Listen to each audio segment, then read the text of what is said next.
کہ آپ کے ورکنگ کمیٹی مجلس منتظمہ کا دیوبند میں بڑا جلسہ ہوا، بڑا پنڈال انہوں نے بنایا، ہال، مجھے بھی بلایا، میرے گھر کے بالکل برابر میں تھا، کہا کہ آؤ تم، میں نے کہا بہت اچھا، مجھ سے کہنے کہ بولو، میں بولا اور میں نے یہ کہا کہ آج یہ جلسہ جس میں مجھے بلایا گیا ہے، میں آپ سے بات کر رہا ہوں، ہو سکتا ہے کہ مستقبل کے اندر یہ اتحاد کی نشانی بھی بن جائے۔ وہ تو سارا مجمع کھڑا ہو گیا ایک دم، 2-3 منٹ تک نعرہ تکبیر اللہ اکبر ہی ہوتا رہا۔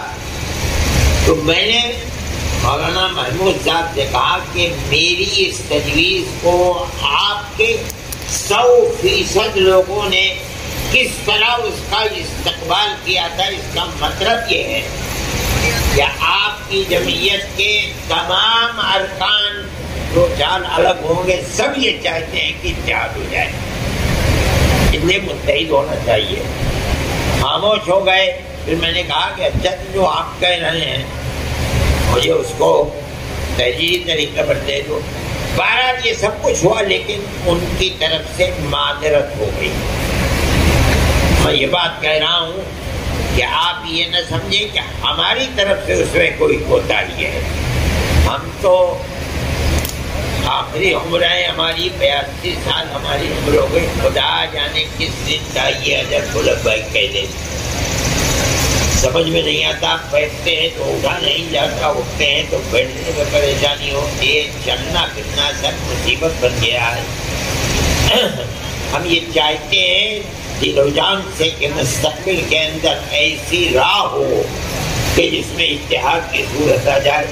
ان کے سامنے کیا مشکلات ہیں، ہمیں یہ حق نہیں ہے کہ ہم مشکلات کے سلسلے میں ان سے پوچھیں، لیکن بہرحال بات یہ ہے کہ میرا دامن پاک ہے بالکل۔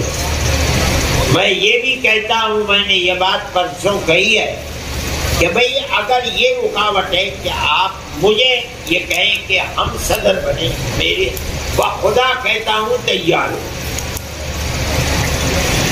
آپ بنیے، جماعت کو ایک کر لیجئے۔